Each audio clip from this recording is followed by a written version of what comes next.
CeeCee here. Today I'm going to work on a project that has been on my mind for a while, and it's using those drippings of pouring medium mixed with paint that I got from testing on this foam core board. Some of these pieces are quite dramatic. I've removed the biggest piece right here, which is the one that I'm going to use first. But you've probably seen this if you've been following me on Instagram and even on YouTube. I think I've showed it to you. But look at this part here. This was actually the dripping of this part right here that kept on dripping regularly, and then it created these striations, and I just absolutely love those. So I'm thinking of making this the star of my canvas. Now let me show you what I've done so far. I painted an ombre with teal and phthalo turquoise. It's phthalo turquoise, not teal. It's phthalo turquoise, which is one of the colors that I used when I mixed the boards, or when I mixed it with pouring medium. So I'm going to do something. I have sort of an idea in mind. I think I want to use this part here to create some sort of wave. So it'll be definitely beachy scene, not a beach scene, but kind of like an ocean theme. So right now what I'm doing is I'm taking this large piece. This one here in particular, I kind of want to preserve it that way. Maybe I'll separate, because there seems to be two sets of these striations, but I really want to preserve these, and so I'm going to remove them right away so I don't cut into them accidentally. And as you can see, it cuts really well.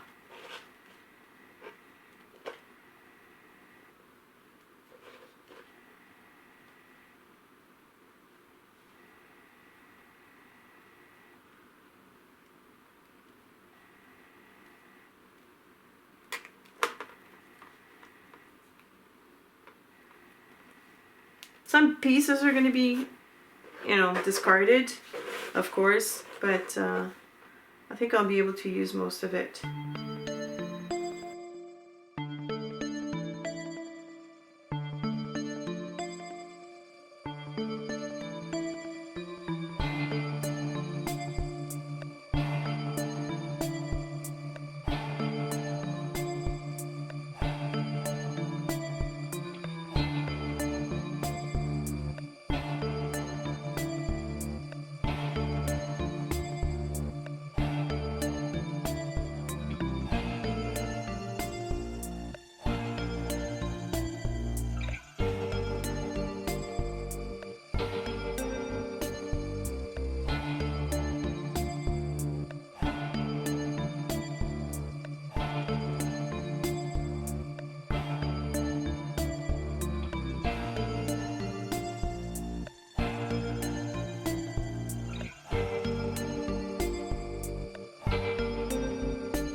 Okay, so I finished assembling what I consider the waves, the water, and I'm going to take semi-gloss soft gel to glue those pieces down. I wasn't sure whether I should use matte or gloss, but I'm looking at the reflection of the paint. This is golden paint, and to me it looks like semi-gloss satin finish. So I figure if I use this and then I spill, then it won't be so dramatic. Keeping in mind also that there's going to be another layer of pouring medium added over that. And it's soft gel, so it's going to be more pliable, I think.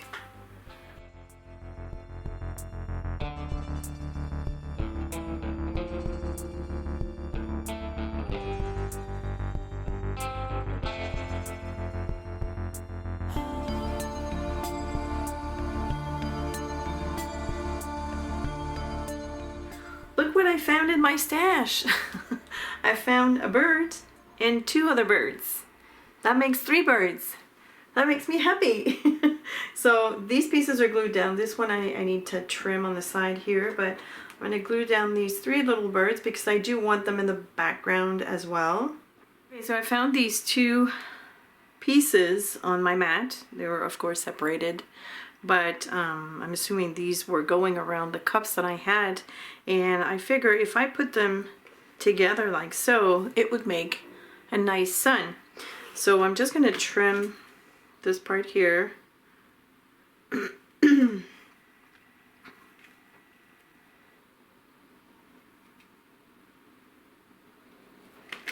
Trim a little bit to make it rounder. I'm going to leave these edges because I think they're interesting. Let me just zoom in even closer. I think that these parts are interesting.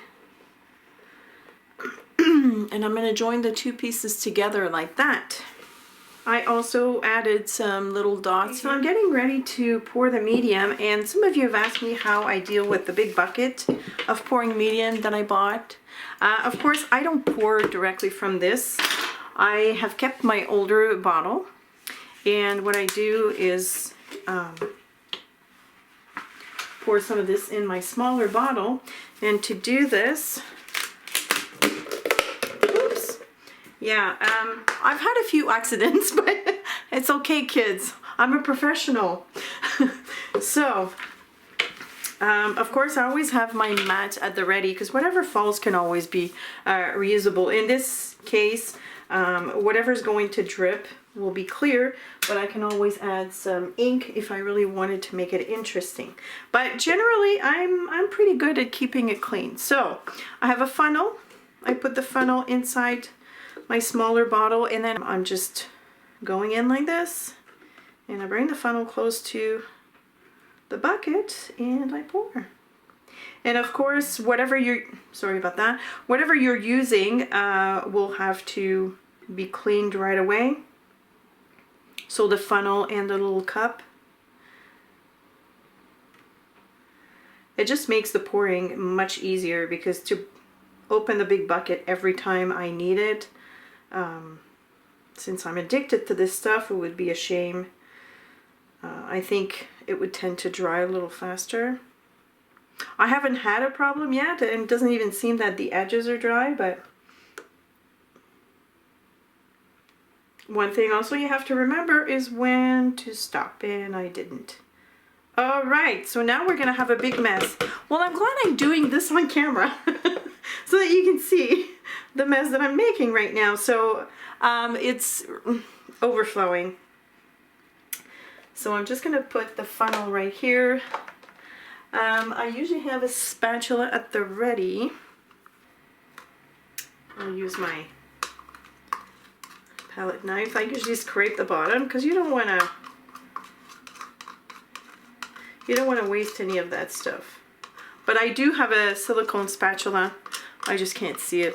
It must be somewhere underneath the rubble that I have on my desk right now. But anyways, that's the rest. I'm just going to clean up with a baby wipe before taking it to the sink. I don't usually take it to the sink right away because there's a lot of medium there. I'm always afraid that it might clog something.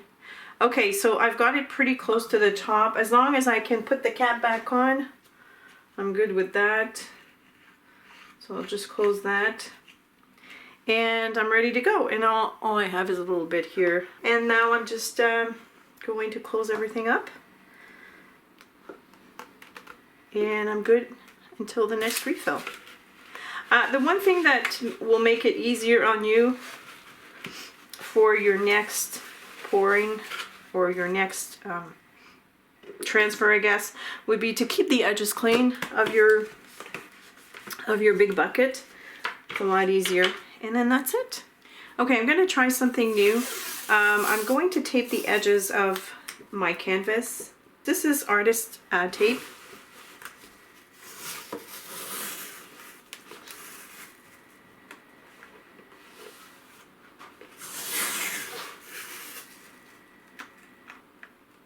There we go.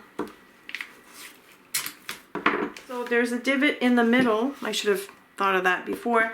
I'm going to put something underneath.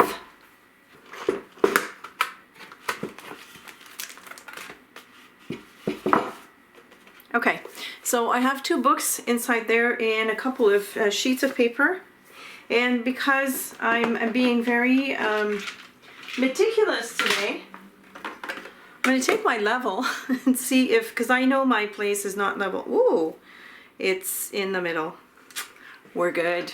The level is something to keep in mind if you're doing a bigger piece, because you don't want all the medium to shift to one side. Now, just keep in mind that I have never used that technique with the tape, so I have no idea how this is going to go. This was recommended to me by someone local, so I am going to try this. And now it's time to pour.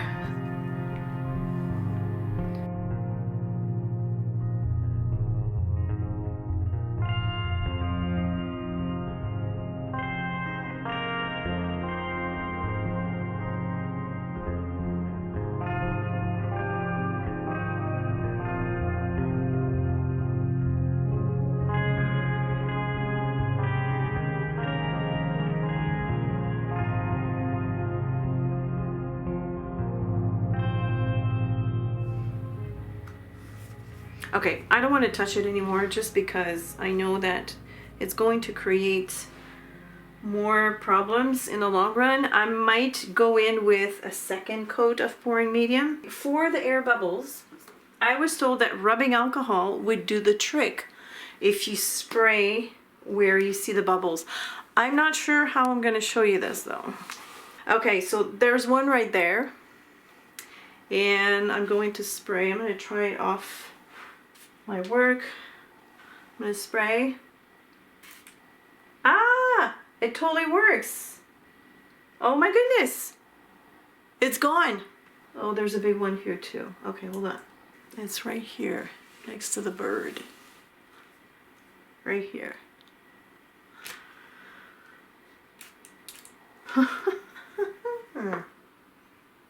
Awesome.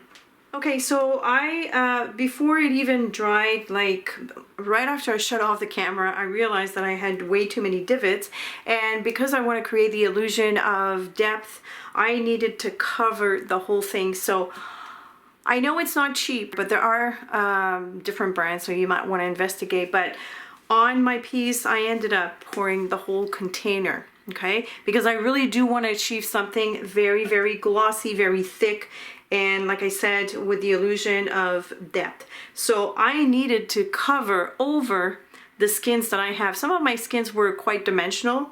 So in order for me to cover everything, I just decided for the rest. And now it is perfectly even, straight. The borders are all covered. There are no air bubbles. I went over with the mist, with the rubbing alcohol mist. It works like a charm. I cannot wait to see this when it's dry. So now, to be continued. Okay, so this is 3 weeks later. This took a long time to dry, but it looks pretty awesome. I'm happy with the depth that I was able to get, especially here. It's tough to render because, you know, with the camera, it kind of is like one-dimensional. But if I look at the end here, like these pieces seems to be floating. So I think before I go ahead and do anything to this, I'm going to remove the tape. The reason is I want to add some other elements on it. And I created a ridge with the pouring medium, so I don't think that whatever, because I want to pour some more on top of that, I don't think it's going to slip off. In fact, I'm kind of hoping that I'll be able to fill in up to the ridge, although it's pretty high. I don't know if you can see here. There's a pretty heavy lip there. So yeah, but this is what it looks like without the tape. I just posted on Patreon, and one of my dear patron Lucy gave me a good idea, because I was asking them whether I should add the seashells, like a little bit of seashells here at the bottom, and she said, why don't you use the seashells to do the borders on around the canvas, which is a pretty smart idea.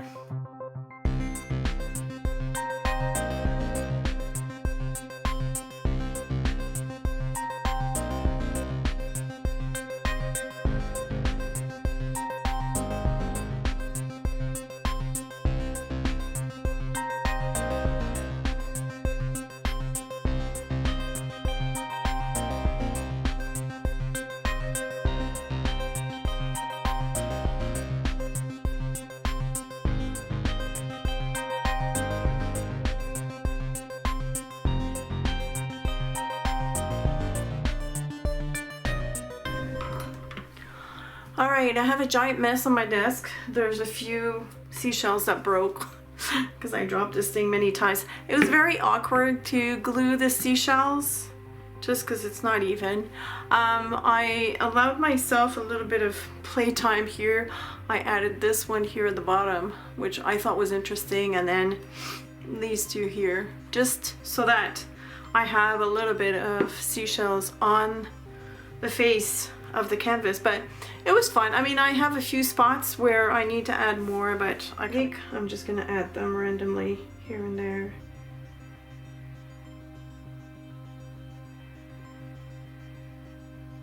Yeah, they're kind of big, but it's interesting. All right, so the white dots are dry. I just want to test one final time. I have the pouring medium. This is the last coat, and I'm gonna start by doing the sides here.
And so it is almost completely dry, but as I understand from reading further on the topic, it might take about a year for all the layers to completely fully dry, but I'm happy with the result.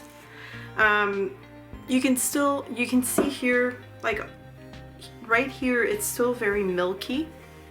So eventually I'm hoping that it becomes as clear as, you know, down here where there is less pouring medium. But I've added the dots here. They're kind of like sandwiched in between the two layers. Hold on. So they're sandwiched in between the two layers of pouring medium. It's tough to render on camera, but when you see it in person, you can tell that the dots are floating, which is awesome. That's exactly what I wanted. Sorry about that, my phone's going crazy. And all around I've added some seashells with the hot glue gun. That was the toughest part, I have to say, because it was tough to glue without burning myself. I actually burned myself a couple of times. And it was tough to choose. I mean, I didn't completely fill in every single nooks and crannies because I do need to hang this up against the wall. I didn't want anything to go past the canvas. But yeah, I like it. It's very different. But and I also added some shells here in the front, and that one here that reminds me of a shark's tooth. I love that one. So I added that at the bottom. I also wanted to show you while I was slicing and dicing the borders, because there was an excess of pouring medium. You can kind of see it here. My X-Acto knife went, it sliced through. And I was kind of hoping that when I poured the medium, it would sink into it and make the tear disappear, but of course it didn't. But that's okay. I can live with that. It's for myself, so I don't mind a bit. And that was quite an experience. I'm going to let go of my experiment for a little bit on the pouring medium. I have now found a recipe with exact measurements, with a specific type of paint, so I'm not even sure that I can get that paint, but that'll be for some other time. I'm kind of got fed up of the whole pouring medium with paint topic. So it's time for me to move on, and then eventually I'll just pick it back up. But it was a tedious project, but I'm quite happy with the result. And as usual, thank you so much for watching. If you have any questions or comments, feel free to leave them below, and I will see you later. Bye!